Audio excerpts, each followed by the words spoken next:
official podcast of the Jacksonville Public Library. I'm Jenna! And I'm Hurley! And this is the ultimate headbanging rock and roll completely booked episode. Woo-wee, we've got Hurricane Lane on the show today. If you haven't seen Hurricane Lane, head on over to our podcast page at jackspubliclibrary.org/podcast and get familiar with him before we get going. He's pretty incredible. Pretty incredible. You've probably seen him before somewhere on the interwebs, waving an American flag in the middle of a raging storm as Slayer plays. It's beautiful. It's art at its finest. Lane is in the studio today talking about his internet fame, I guess. I mean, he's made this whole career in persona just out of being himself. He sure has. It's pretty inspiring. But he's also used his fame for good. He's been raising money for hurricane relief efforts over in the Panhandle for Hurricane Michael victims. So yes. he's really a killer guy. Super killer. He's also hung out with some pretty killer people. Mm-hmm. Yeah, so keep listening to find out who Lane Pittman has been hanging out with. Psst, one of them is Dave Grohl. Shh. Hurley, don't give it away. I just wanted them to know that it's really exciting. It's pretty cool. Dave Grohl. He's a big deal.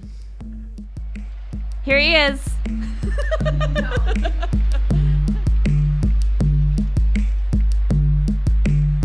Lane Pittman, thanks for coming on the show today. What's up? So good to have you. We're huge fans. And I first appreciate became aware of your work, I guess we'll call it. Oh, yeah. Oh, it's work. Your work. Oh, for sure. It's work. Absolutely. You became a local legend on the 4th of July way back in 2015. You were shredding the national anthem, Jimi Hendrix style, at a party in Neptune Beach, and somebody called the cops. No one actually called the cops. Oh, no one called the cops. They were just around. They're already there. That's if true. you ever Okay. go down to the beaches Yep. area on the 4th, they have to be there. There's so many freaking people. Right. And the one cop told me I could play like on the sidewalk. And then as soon as I got done, 2 different officers came over and were like, "We got to see you next to our car." And I was like, "Why?" Like, you told me I could do this. And then walked over to their car, and sure enough, they're like, "Spread your legs, put your hands behind your back." Like, didn't even tell me what I was being arrested for, or like anything like that. So yeah, long story short, I got like a written arrest or whatever. Didn't have to go to jail, thank God, because I did not want to sleep in a jail cell. So I got fingerprinted and everything in a court date, and I had to go back 2 different times, and they ended up just dropping the case. So it was actually pretty nice. Thank goodness. Yeah. But you developed quite a name for yourself. Yeah, I mean, that day. that wasn't the intention, like by any means, but yeah, it did kind of come about like that. So it was pretty interesting. Yeah. How did that feel? I don't know. It felt kind of cool. It felt kind of weird, and I was like, people know me from being like arrested. Like, it's kind of strange. I never thought that would be tied to my name. But yeah, it was cool. It's like the feedback and stuff from a lot of people was really supportive for the most part. You know, you always got those trolls on the internet.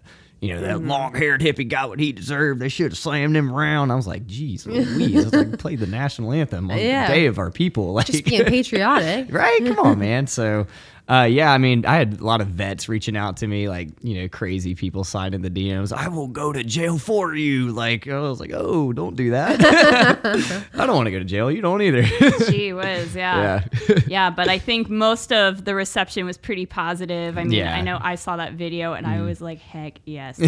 So cool. That's awesome. Yeah. Appreciate the support. Oh, yeah. So a lot of people know you as the Hurricane Headbanger. Ah, yes. You stand shirtless in the line of the hurricane's wrath, waving an American flag as the wind rips through and Slayer plays, and it's so freaking cool.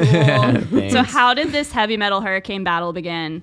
You know, I think I just took like a still picture or something, like pointing at the hurricane with an American flag and like my board shorts or something. My dad took the picture, and we put it up, and someone was like, "You need to go and like headbang in it, dude. That'd be so cool." And I was like, I got the perfect song for this. So I had to teach my dad how to use Snapchat. And like, I was like, all right, when you hear the music, just like kind of pan across. And then when he gets there, just hold it on me and I'll do the rest. And so we got in the middle of Hurricane Matthew, my dad, and like his frog tog, like Bobo, like rain gear. like hiding behind his truck with like my phone and Snapchat. And so he's, times it up and bam, all of a sudden it was just like gold. I was like, dang, man, that came out really cool. So put it up, and then all of a sudden it was like my phone was just exploding, and I had like an outdated iPhone 4 or 5 or something. And I just remember I couldn't even get on it because like the notifications were just like pouring in, like it froze my phone up, and I was like, geez Louise, like something's going crazy here. So yeah, it was wild. I think I had 1 million views in like the first like 2 hours or something like that. Holy moly. Yeah, it was wild. Is it during a hurricane too? Yeah, So during a people hurricane. Whoa. Yeah. It went from like thinking my childhood like home is going to be like destroyed to being like an internet meme. Yeah. In like a matter of hours. It was weird. That's how life is today. Life moves Yeah. fast. Yeah, it is. Oh my gosh. And since then, you've battled a few other hurricanes, including Hurricane Florence, which you traveled all the way up to Charleston to Headbanging. What was that like? It was a little stressful, My girlfriend actually had plans to go to Disney's Mickey's Not So Scary Halloween that night.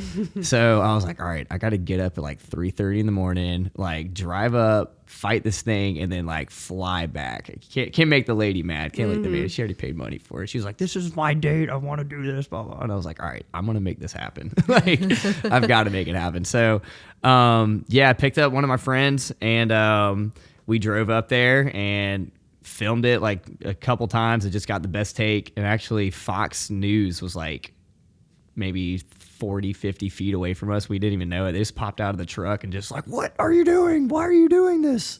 Can you tell us what you are doing? Why? And I was like, just, having fun. It's being American, son, tell you what.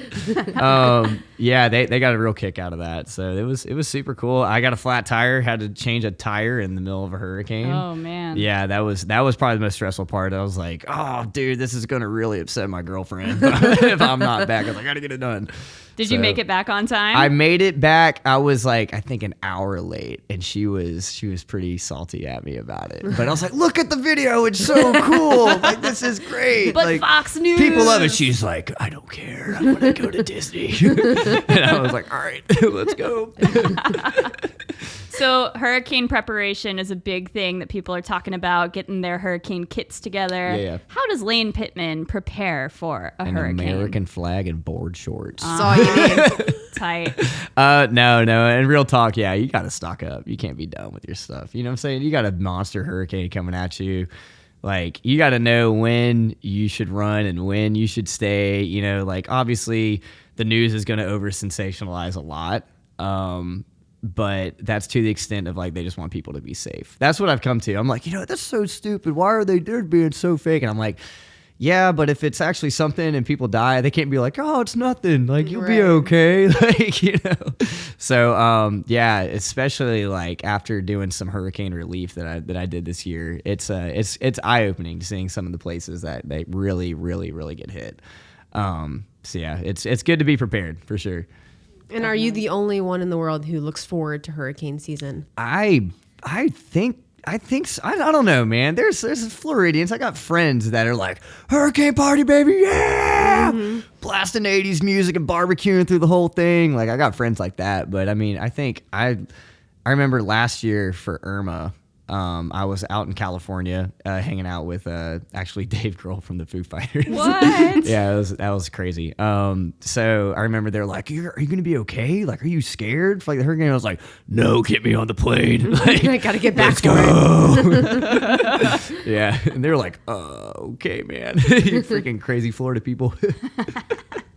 So tell us about Mr. Grohl. What was that like? Dave is super, super cool. And they saw the Hurricane Matthew video, and I guess, or their social media person did. And then they went through all the archives of my YouTube videos and saw I got like arrested for playing the national anthem. And they like, my plug showed Dave, and he was like, that's the sickest thing ever. Oh my gosh. Like, kind of before the national anthem was a political issue, like now, like kind of it is. True. But yeah, they thought it was like super rad. And I remember they tweeted out, I still have it pinned to the top of my Twitter because it's just like the coolest thing. It was like the Foo Fighters Twitter was like Lane Pittman in all caps. And I was like, that's my freaking name from the Foo Fighters. Oh my gosh. And just kind of like went back and forth with them. Ended up being able to like ship them out some Lane Pittman shirts. And Dave Grohl wore it in like a Billboard like magazine article or something like that online. It was an online one. It wasn't the actual like physical. I was freaking hyped on it. And so we were kind of just bouncing back, back and forth stuff. I was actually supposed to be in one of their music videos, but I think the Guild or whatever that's out there, the SAG or something, they like blocked it. And it was like super lame. Yeah, I was like, I could have been in a Foo Fighters music video, daggum it. But yeah, so that would have been really, really killer. But they ended up flying me out, me and my brother. We hung out with them at a Cal Jam last year. Or California Jam is what they call it. And it's kind of like Dave Grohl's barbecue, essentially, with all these bands. So I got to jam with like Joe Perry from Aerosmith, like the goat of like guitar players, like walking around. Like it was crazy. It was like seeing a unicorn like backstage. I was like, holy crap, dude. He got like flown in on a helicopter and crap. Like it was nuts. Yeah. So yeah, they're all really cool dudes. Pat Smear, I got to hang out with him. He's the other guitar player. He's playing Nirvana. He's a really, really super cool dude. My brother really dug it. He loves the Foo Fighters and loves Dave Grohl and all them. And I'm not gonna lie, I wasn't really like into them a whole lot before they reached out, and I was like, oh, I should probably like really like dig in and see if I like these guys. And I'm like, yes, Foo Fighters are great. Like they're super good. I just always known them from their radio hits, but their actual music is super good. So yeah, that's my Dave Grohl story. Oh my gosh, and all that from your Headbanging Hurricane story videos and I was supposed to play the national anthem before they went on, like before their set. So I was going to play in front of like 20 to 30,000 people or something crazy like that. And I was like super fired up over it, but it got pulled at the last minute because that was like a couple days after all the NFL protests and stuff like that. And all of a sudden the national anthem was like this big divisive issue, you know what I'm saying? So yeah, I was like, dang it, man, why does it gotta happen now? It's the one song I'm good at. It was my bread and butter song. I was like, no one's ever gonna get tired of the national anthem. I can always play it. And like, psych, boy. Man, but maybe in a couple years it'll all come back. Yeah. Hopefully it'll all blow over. Have you gotten any other attention from I've hung out with like Slayer and stuff like that. Yeah, they're super cool. Yeah. Oh. Yeah, just no big deal. Yeah. Yeah, me and my brother got to go hang out. I'd take my brother everywhere. He's in me and him grew up playing music and just, loving the whole music scene and deal and stuff. And we play together. He plays drums, I play guitar in our little band or whatever. But yeah, I take him on my musical adventures, and he thinks it's pretty cool. Well, tell us more about your own music too. It sounds like this. Wow! Awesome. If you're into, Can you do that? If you're into that music, everyone can do it. Jenna, try it. Anyone can do it. I feel like it's gonna be really loud on this Do microphone. it. Do it. Just give it. Wow! It's really good. It's funny if people like, ooh. Like, oh, that one, that I'm one. gonna try it. Right? Is that it? That wasn't bad. Yeah. That was not. That was like a legit, Times. like deep growl. Yeah, you should start your own metalcore band. I learned it from my dog. Maybe we could join yours. Yeah, come on now, backup singers. Right. Oh, that's super cool. But yeah, that's what we sound like. If you're not into heavy music, you're not gonna like it. It's that type of deal. What's your band called? So we're gonna change the name and release either an EP or an album here soon. But we're called K-Sick right now. Started off as like a typo, like fun cover band that plays at the bars, and it just kind of evolves more than that. I just got sick of playing other people's music, pretty much. And I'm like, I want to write my own stuff. And so we just kind of stayed under that name and the Instagram and the Facebook and stuff. We got a couple music videos out, but yeah, after like coming together and just actually seeing what we sound like as a group and like trying to get our sound right is like, now we're finally at that process. So we're just going to be recording and pushing some stuff here, hopefully in the next like at least 6 months or so. So it'll be fun. Nice. Where do you record? So we've been actually recording at my house, home studio. Save some money. It's really nice. And then just going out to A1A studios and just getting it mixed and mastered out there and just beefing it up and stuff. So Yeah. Nice. Yep. We've had a producer on the show before too, Rockbot Studios. Josh, he I'm has pretty his sure I've heard of that. in Riverside. Yeah, he was really cool talking about producing all kinds That's of bands. sick. And I'm stuff. always down to like branch out and like find other people that, you know, got their own little twist on things. You know, I'm not ever set on like one method for like recording and one method for mixing and mastering. Like, I mean, I'm friends with the dude at A1A. He's super cool. But I mean, I'm not opposed to reaching out to other people. Nice. Yeah. Sweet. So recently you've used your fame for good. You raised a lot of money for Hurricane Michael relief. What was that like? Man, that was like heavy going down there. It was like real heavy. I've never seen like firsthand damage like that.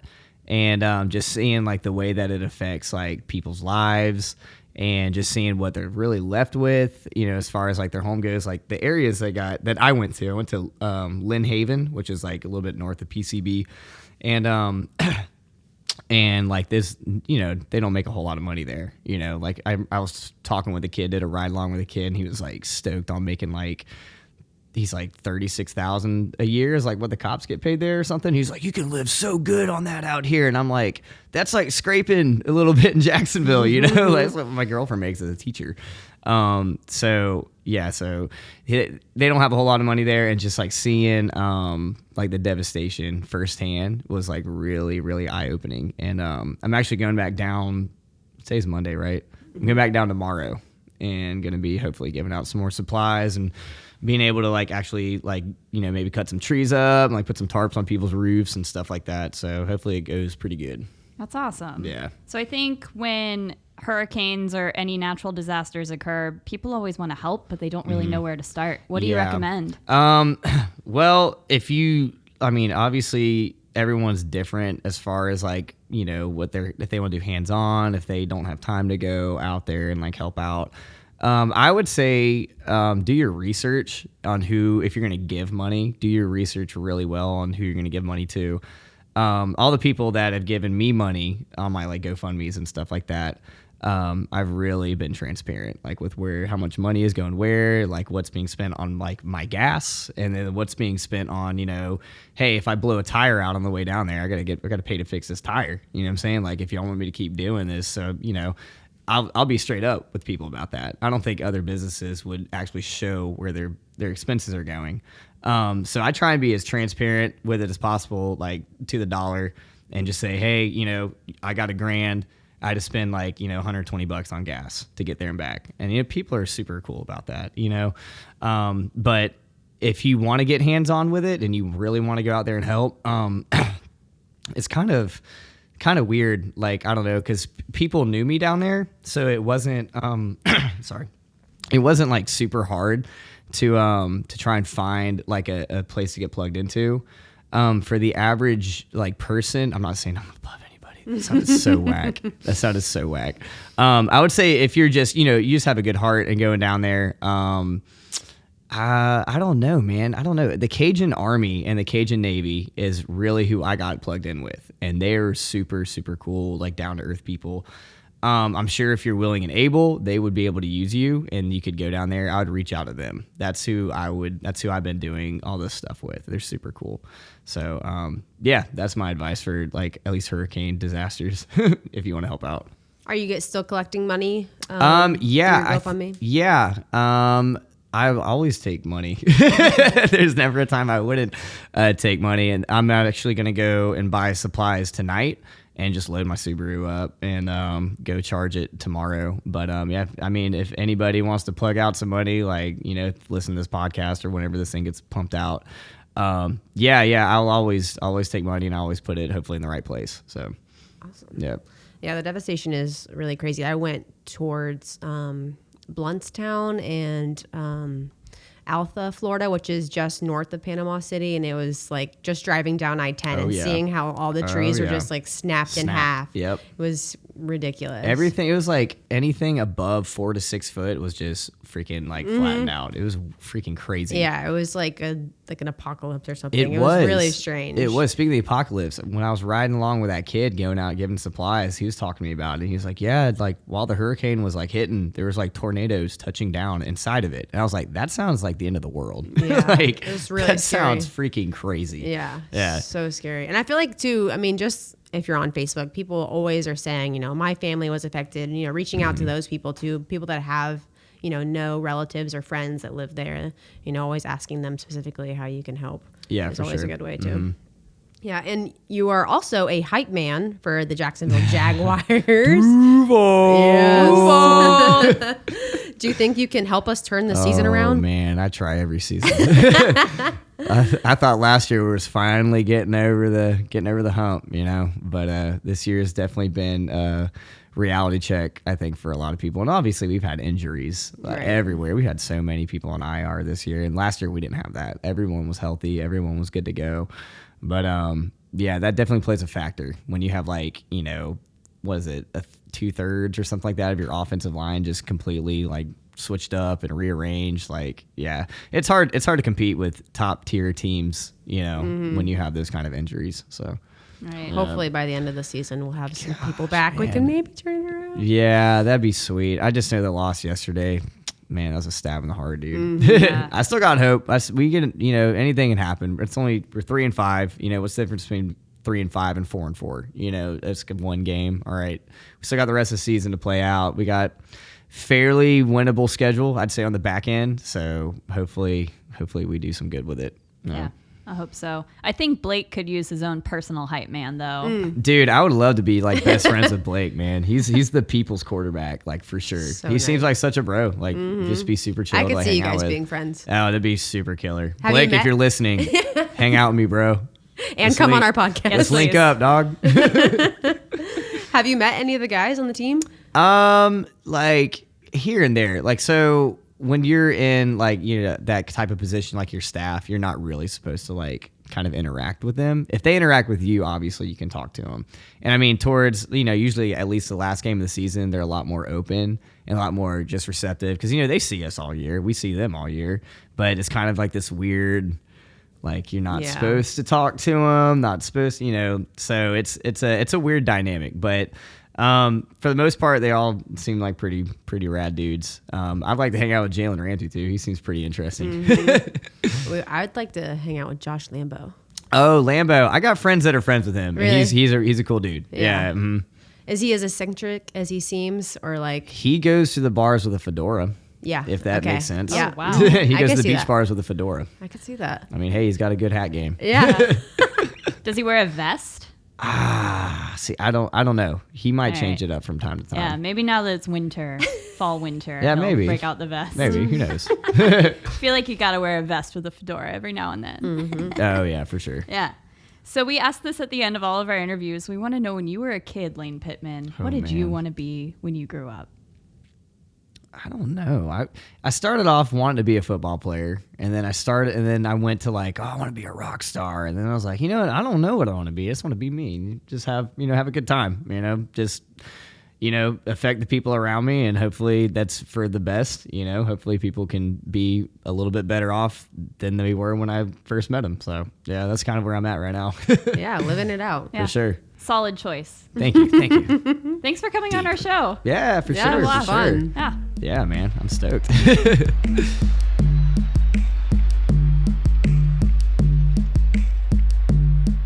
you can see, Hurley and I are great screamo people. Yeah. I think we're going to start a band. Well, Lane said we could join his band. Ooh. Backup screamers. Yeah.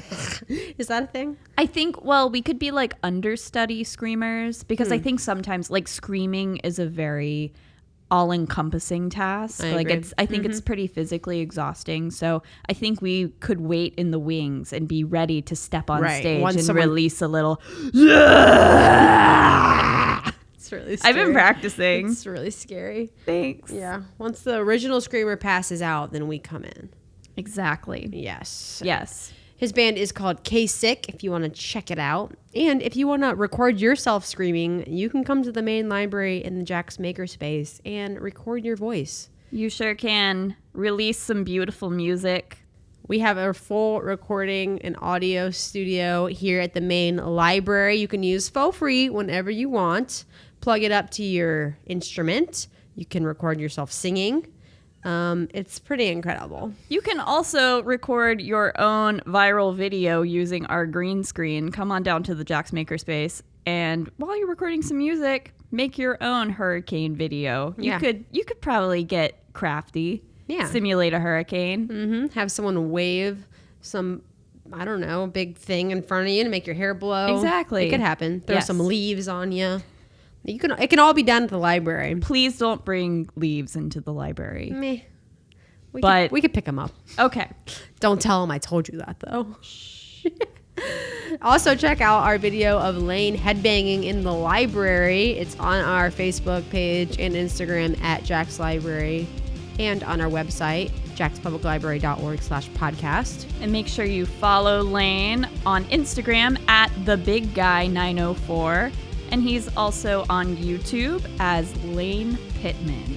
While you're at it, make sure you follow us at Jack's Library on all the social sites. And give us a nice little rating and review on iTunes. 7 stars. Yes, 7. If you're capable of doing so. If not, 5 is fine. This podcast was produced by Brian Thomas, a.k.a. BT, a.k.a. Producer Brian. Goodbye! Whoa, we gotta hear that again. Woo!